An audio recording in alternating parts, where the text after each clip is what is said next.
Hi, welcome back to Joe Blogs. In today's episode, I want to talk to you about what's happening in the economy in South Africa. And South Africa is the biggest and most developed of all of the African nations. It has a GDP of over $400 billion. But the country is struggling as a result of a number of factors, including a low growth in its GDP, high levels of unemployment, an ageing and unreliable electricity infrastructure system, which is causing blackouts to occur on a regular basis, and high levels of crime that are estimated by the World Bank to be costing the economy more than 10%. So over $40 billion per year is being lost as a direct result of crime and corruption. So in today's video, we'll go through the details as to what's happening in the South African economy. We'll have a look at what's going on with regards to the electricity system and why it's in such a sorry state. What's happening with regards to all of that crime and corruption. We'll have a look at what's going on with the unemployment levels, what's happening with inflation and debt, and what the outlook is for South Africa over the next few years. And then finally today, I'll wrap up with my summary as to what I think the problems are in South Africa right now and how the country is going to go about trying to fix all of these issues. But before we get started on all of that, I'd like to say once again, thank you so much for all of your support.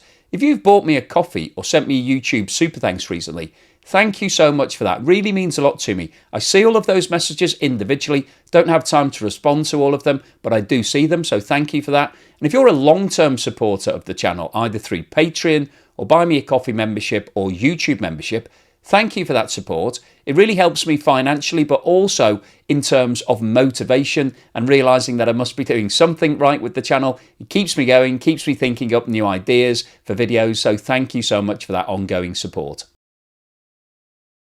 South Africa is the southernmost country on the African continent and is bordered by Namibia to the northwest, Botswana and Zimbabwe to the north, Mozambique and Eswatini, which was previously called Swaziland, to the northeast, and Lesotho is an independent country that is entirely surrounded by South African territory. South Africa's coastlines border the Indian Ocean to the southeast and the Atlantic Ocean to the southwest. As you know, I occasionally like to ask questions on the channel, and today's question for you is, what is the capital city of South Africa?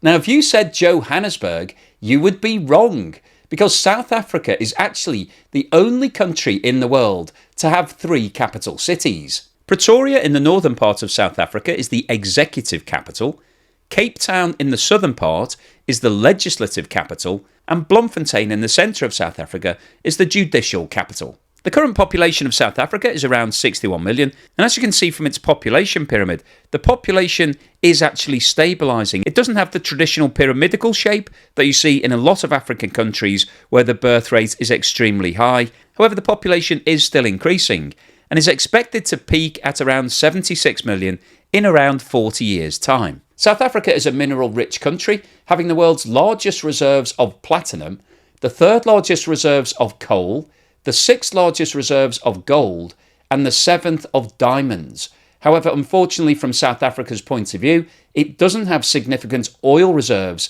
and therefore is a net importer of oil products. Now, despite its reputation as being a large mining country, mining doesn't actually feature in the top 5 industries in terms of the contribution to GDP. This table, provided by the Official Statistics Service of South Africa, provides a detailed breakdown of GDP. What this shows is that South Africa's largest sector is finance and real estate, which contributes over 26% of GDP. Health, education and personal services is the 2nd largest sector, contributing over 17%. The 3rd and 4th largest sectors are manufacturing and tourism, both of which contribute around 13%. The 5th and 6th largest sectors are transport and government spending, both of which contribute around 9%. Interestingly, mining comes in at number 7, contributing around 5% of GDP. Agriculture is number 8, contributing just over 3%, and energy comes in at number 9, contributing just over 2%.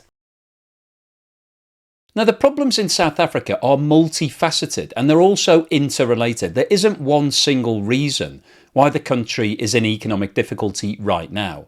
But if we start off by looking at what's happened with GDP, we can get a flavour as to what's been happening over the course of the last few years. This chart shows the quarterly figures for the 12-month rolling GDP figures for South Africa for the last 5 years. And the reason I've gone back 5 years is really to have a look at what was happening before the COVID-19 pandemic kicked in. And what this graph identifies is that in 2019, South Africa was already struggling. In the first quarter of 2019, the 12-month rolling GDP figure was only 0.5%. It increased to 0.9%, fell down to 0.1% in the third quarter of 2019, and in the fourth quarter, South Africa actually saw a decline of 0.4% in its GDP. There was a slight bounce back in the first quarter of 2020 to 1.1%. And then, as with most other countries in the world, the COVID-19 pandemic affected the country badly, and GDP fell by 16.2% in the second quarter of 2020, and it remained in negative territory for the following 3 quarters. In the second quarter of 2021, there was a bounce back, which was common with most countries at that time, and GDP increased by 19.2% year on year. However, that bounce back was short-lived, and by the third quarter of 2021, GDP growth was down to 2.7%. It fell further to 1.4% in the fourth quarter of 2021. There was a slight recovery at the beginning of 2022 when GDP growth bounced back to 2.5%. It then fell back down to 0.2% in the second quarter of 2022. There was a resurgence in the third quarter when 12-month GDP hit 4.1%. However, it fell to 0.8% in the fourth quarter of 22, 0.2% in the first quarter of 23, rose to 1.5% in the second quarter of 23, and then fell back into negative territory in the third quarter of 23, when South Africa recorded a fall of 0.7% in its GDP. And although there's been a return to positive territory in the fourth quarter of 2023, the 12-month movement in GDP for 2023 was an increase of only 1.2%. So what this data shows is that over the last 5 years, South Africa has struggled to deliver significant GDP growth. And there are 4 main drivers as to why that's happening. The first 2 relate to a lack of investment into infrastructure, predominantly the electricity network and the transport network. South Africa is also experiencing high levels of unemployment, and unfortunately, there is a lot of crime and corruption that are damaging the economy. Both the population and the demand for electricity in South Africa are increasing. But unfortunately, due to a lack of investment into infrastructure over the last 30 years or so, the country is struggling to be able to produce enough electricity to meet all of the demand. And one of the key issues here is that South Africa is still totally reliant upon coal for the production of electricity. As I mentioned earlier in the video, it's the 3rd largest country in the world in terms of coal reserves, and as a result of that, it's built its infrastructure to use that coal. However, it hasn't been keeping that infrastructure up to date, it hasn't been maintaining it, and as a result of that, it now has aging old coal-fired power stations that are unreliable, that are breaking down, and as a result of this, South Africa is experiencing blackouts on a daily basis. This table shows the key electricity generating power plants owned by Eskom, which is the state-owned energy business in South Africa.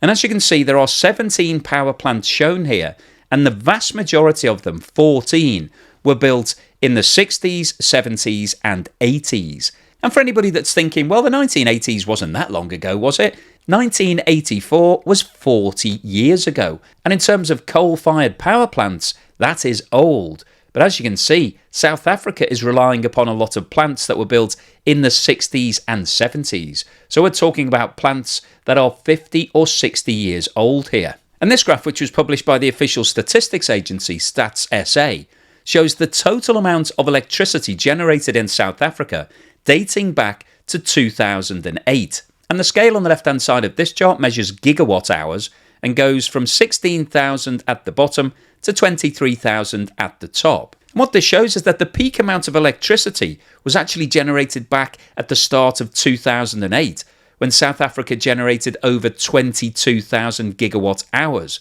However, over the last 14 years, the amount of electricity has been falling, and in 2023, the total amount was down to around 19,000 gigawatt hours, which represents a fall over this period of more than 18%. As we just discussed, the demand for electricity is increasing at a time when the amount of electricity that South Africa is generating is falling.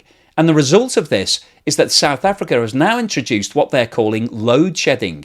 So basically switching off electricity supplies in towns and cities for certain periods of the day to make sure that they have enough electricity to go around at other times when electricity is switched on. And this chart shows the different stages of load shedding that have been introduced in South Africa and their impact on the population. And what this shows is that in stage 1, the power company will switch off the electricity for 6 hours over a period of 4 days.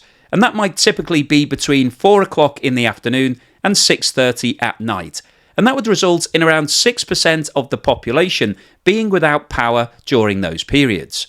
In stage 2, the power companies are switching off for 12 hours over 4 days, and that would result in around 12.5% of the people being without power.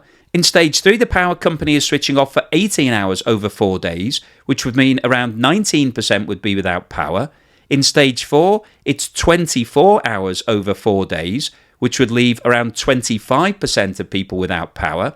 In stage 5, it's 30 hours over 4 days, which is 31% without power. Stage 6 is 36 hours, leaving 37% without power. In stage 7, it's 42 hours over 4 days, leaving 44% of the people without power. And in the final stage 8, it's 48 hours over 4 days, which would mean that 50% of the people would be without power at any one time. And this chart shows how the instances of load shedding have increased significantly over the last 9 years.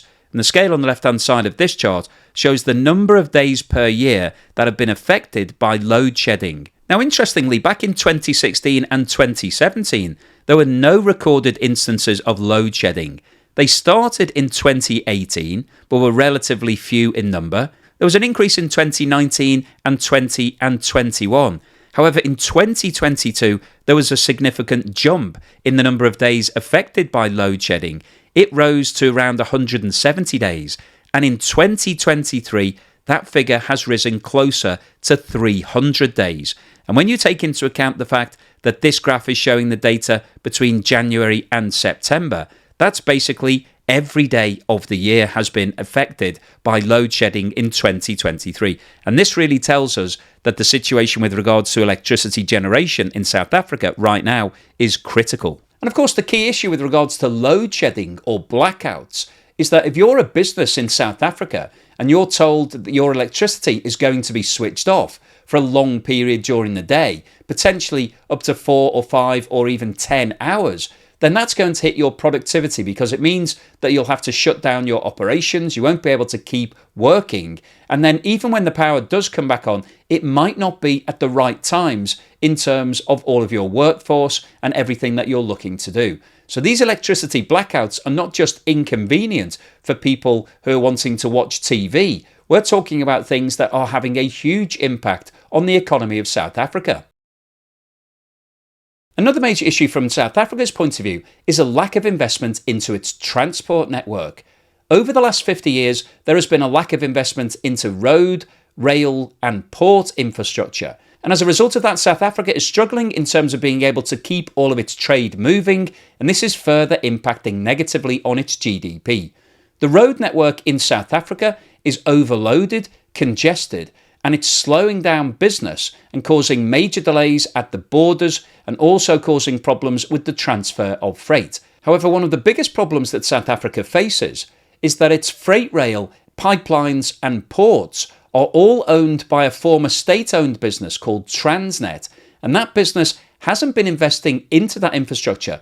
And also over the last 15 years, there has been a lot of accusations of crime and corruption at the upper levels of that business. And the end result of all of this is that the ports in South Africa are now ranked at the bottom end of the global ranking structure. So they are very difficult to deal with, very slow and cumbersome. And in addition to the problems at the ports, South Africa is also struggling to be able to move its materials from where they're digging them out of the ground to those ports as a result of breakdowns and problems with the freight rail business.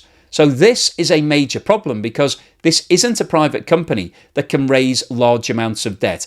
Transnet actually has debt and it's struggling in terms of turning a profit. It's been struggling for a long period of time. And the end result of all of that is that it doesn't have the capital to be able to invest into the ports and the rail network and the pipelines. And so they're continuing to age and break down. And this is further adding to South Africa's problems. As a direct consequence of the struggles in the economy in South Africa, it's experiencing high levels of unemployment. This chart shows the movement in the unemployment rate in South Africa over the last 10 years.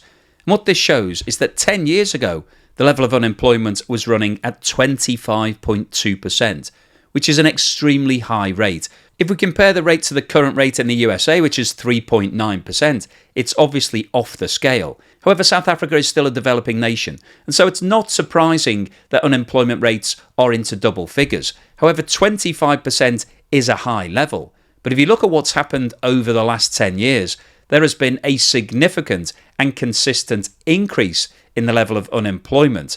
And the current rate of 32.1% is by far the highest out of all of the countries in the G20, the 20 largest economies in the world. The next highest level is Spain, where it's 12.3%, followed by Turkey at 8.7%, Brazil 7.9%, and India 7.6%. And if we expand the statistic and look at the whole of the world, unfortunately, South Africa has the highest rate out of any country in the world. The only other country with a rate above 30% is Angola, where it's 31.9%, followed by Djibouti, Botswana, Palestine, Senegal, Swaziland, Republic of Congo, Jordan, and Sudan.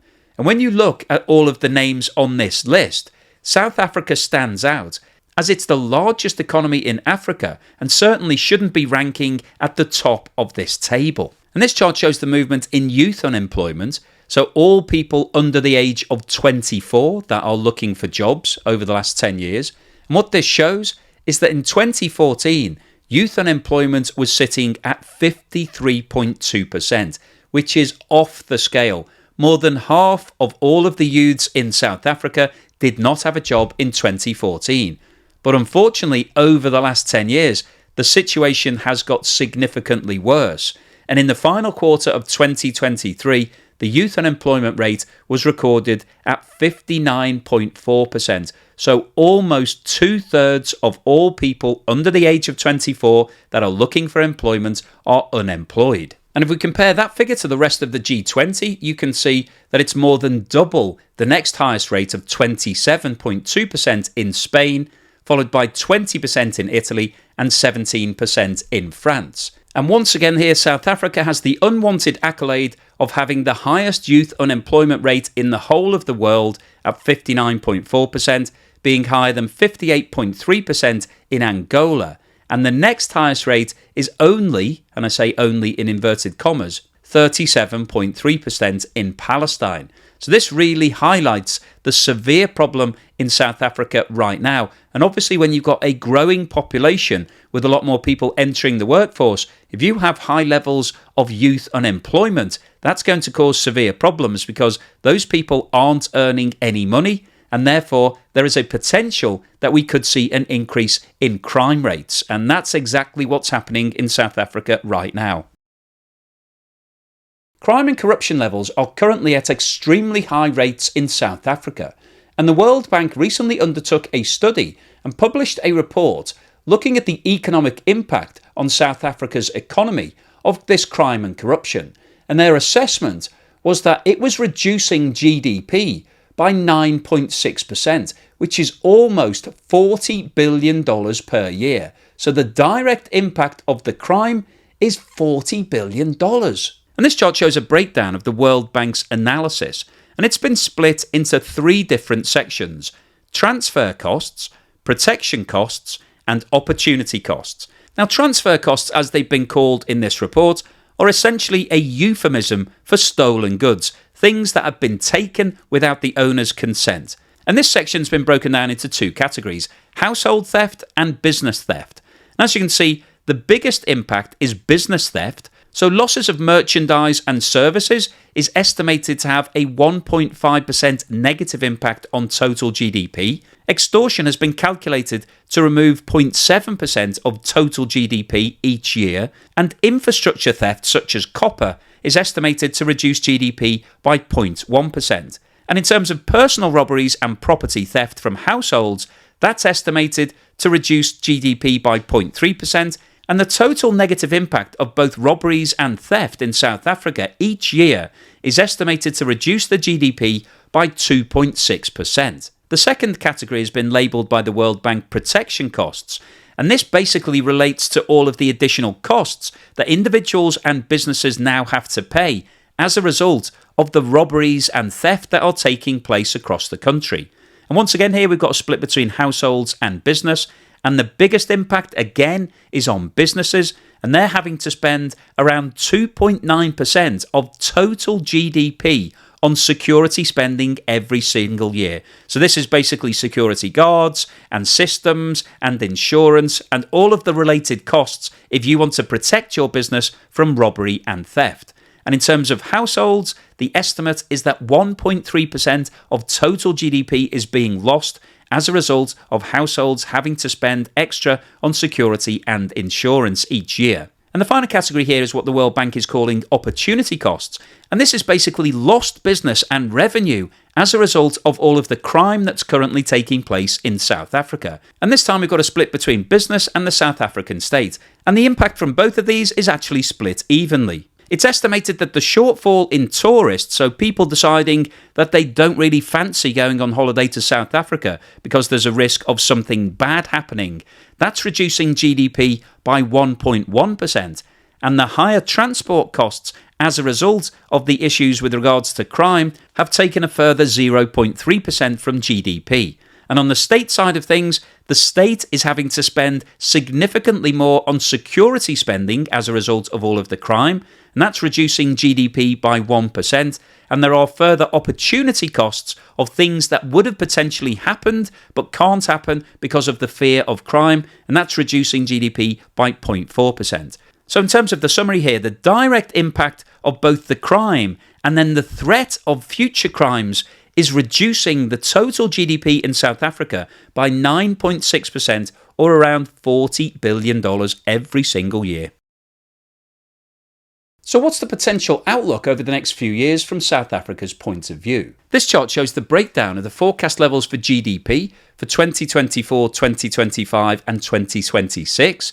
And as you can see, South Africa is forecast to achieve 1.3% growth in GDP in 2024, which is almost double the level from 2023, 1.5% in 2025, and 1.6% in 2026. So this represents a very slow growth profile in terms of GDP.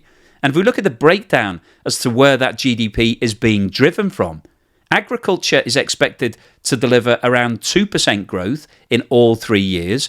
Industry is forecast to turn around the negative growth that it's delivered in the last 2 years and deliver 0.5% growth in 2024, 1.1% growth in 25, and 1.6% in 26. But obviously, the infrastructure will need to be improved in order to allow industry to do that. And the services sector is forecast to deliver 1.5% growth in 24 and 25, and 1.6% growth in 26. And if we have a look at what the forecast levels of unemployment are expected to be over the next 3 years, you can see that they are forecast to remain extremely high. 32.5% in 24, 32.4% in 25, and 32.2% in 2026. And this obviously relates just to general employment. Youth unemployment levels are therefore going to stay also very high at around 50%. And if we look at what's been happening to the debt situation over the last 10 years, you can see that 10 years ago, South Africa had total debt of around $51 billion. However, there has been a gradual and steady increase in that debt, and today it's sitting at just under $74 billion. And not surprisingly, over the next 3 years, the debt figure is expected to continue increasing and hit $79 billion by 2026. So what's the summary and conclusion today? Well, I wanted to post this video because I think what's happening in South Africa is really interesting. And also, I've had a lot of comments over the last 12 months from people saying, when are you going to do something on South Africa? Well, here it is. This is the start of our discussions about South Africa. I don't think this will be the last video that I post on South Africa because there's a lot going on there. And what we've seen from the data in today's video is that South Africa is struggling. GDP is at low levels. For a country like South Africa that is well developed and has a lot of natural resources that people want to buy, it should be delivering year-on-year healthy growth in GDP. But unfortunately, South Africa has shot itself in the foot because its infrastructure hasn't been well maintained. It hasn't been investing heavily into things like road and rail and electricity. And as a result of that, the country is now struggling with the basics. We're seeing blackouts occurring in major cities across South Africa on a regular basis. These are planned blackouts. People are notified that they will not have any electricity for certain hours of the day on a regular basis, virtually every day in some regions. And as we discussed earlier in the video, that is a major problem if you're a business in South Africa, because if you've got everybody lined up, you've got all of your materials delivered, you've got all of your people there, and you want to start your manufacturing process, but you then get notified that you're not going to have any electricity for the next 6 hours, then obviously you can't do anything. You have to send all of your people home. You have to sit around. All of your machinery lies idle. You are not being productive. And then you have to wait for that electricity to come back on. And that might not be at the right time in terms of everything else that you need to do. So this is really problematic just on a very basic level for companies. But when you apply that against every industry in South Africa, they're all struggling with the same issue. You have a knock-on impact because if another company is doing something, if you subcontracted some of your work to them and they can't do that subcontracted work, then that means that you've got a delay in terms of getting that part of your production process ready, and therefore it will have a knock-on impact to you. And this is happening all across South Africa. And what this does is it reduces the amount of overseas investment, because if you're a multinational company and you're considering whether or not to set up a new operation in South Africa, something like not having enough electricity is something that's impossible to fix from your point of view. You could obviously set up your own generator, but that would be very expensive if you're doing high-level production. If you're doing something that involves the use of a lot of power, then you don't really want to have to create your own power when you go to a country and build a new factory. You want to be able to rely on their electricity system. So this is definitely putting off some overseas investment. And also, the companies within South Africa will be losing business, because if they're not able to deliver on all of their contracts to actually be able to ship all of the goods, then that means that they're letting people down who are buying from them, and those customers may decide to go elsewhere. And the other issue that we talked about in today's video is that it isn't just down to electricity. We're talking about poor roads, poor rail network, and the ports have not been maintained either. So every single piece of the jigsaw is counting against South African businesses right now. It is difficult to be a highly successful business in South Africa because of all of these challenges, because these are fundamentals. They're not something that you can get around easily. Transport, you rely upon the infrastructure that's there. If the infrastructure isn't working, or it's not sufficient to be able to cope with the volume of traffic that's on it, then you just have to get to the back of the queue and wait. And clearly from South Africa's point of view, that's a nightmare, and it's very difficult to be able to fix it. And what we've seen from the unemployment levels is that they are off the scale. South Africa has the highest unemployment levels in the world. There isn't a country with higher levels of unemployment. And it's got both youth unemployment and general unemployment issues.